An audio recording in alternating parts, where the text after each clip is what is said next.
আজকে দেখাবো ঘরে বসে মোবাইলের মাধ্যমে কিভাবে সঞ্চয়পত্রের লাভের হিসাব করতে হয়। তাহলে চলুন ভিডিওটি শুরু করি।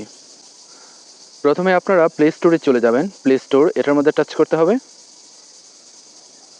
এরপর সার্চ অপশনে যেতে হবে। এই যে উপরে সার্চ, এটার মধ্যে টাচ করবে। টাচ করার পর এখানে লিখতে হবে সঞ্চয়পত্র। বানানটি ভালো করে দেখে নিন। এরপর নিচের ডান দিকে সার্চ অপশন আছে, এটার মধ্যে টাচ করতে হবে। এবার সবার উপরে অ্যাপসটির লোগোটা ভালো করে দেখে নিন। এরপর ডান দিকে ইনস্টল লেখা থাকবে। তো আমার ডান দিকে ওপেন লেখা আছে, কারণ ইতিমধ্যে এটা আমার ইনস্টল করাই আছে।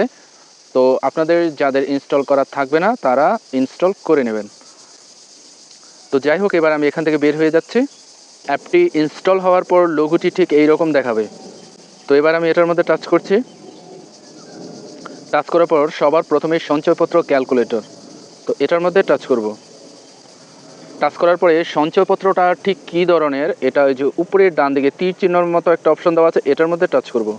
টাচ করার পরে দেখে নিন, এই যে 5 বছর মেয়াদি বাংলাদেশ সঞ্চয়পত্র, 3 মাস অন্তর মুনাফা ভিত্তিক সঞ্চয়পত্র, পরিবার সঞ্চয়পত্র, পেনশন সঞ্চয়পত্র।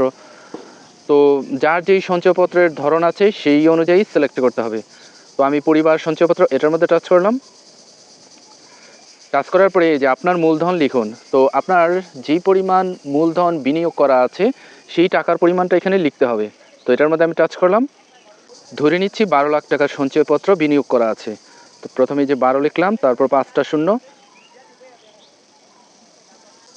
তো লেখার পরে এই যে হিসাব করুন, এটার মধ্যে টাচ করতে হবে। এবার এই যে এখানে লেখা আছে 1 মাস অন্তর মুনাফার পরিমাণ 11,250 টাকা। তো এই সঞ্চয়পত্র যদি আপনারা 1 বছরের মধ্যে এটা ভেঙে ফেলতে চান, তাহলে এই যে 1 বছর আনতে এটার মুনাফার হার হবে, এই যে 1 বছর আনতে এটার মুনাফার হার হবে 10.20%।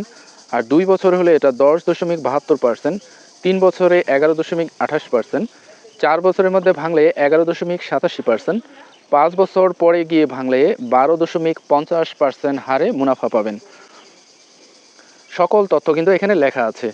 ঠিক এই রকম করে সঞ্চয়পত্র থেকে আপনি সকল ধরনের সঞ্চয়পত্রের হিসাব কিন্তু বের করতে পারবেন। আশা করি আপনারা ভালোভাবেই বুঝতে পেরেছেন। তো ভিডিওটা যদি ভালো লেগে থাকে তাহলে লাইক, কমেন্ট, শেয়ার এবং সাবস্ক্রাইব করার অনুরোধ রইল।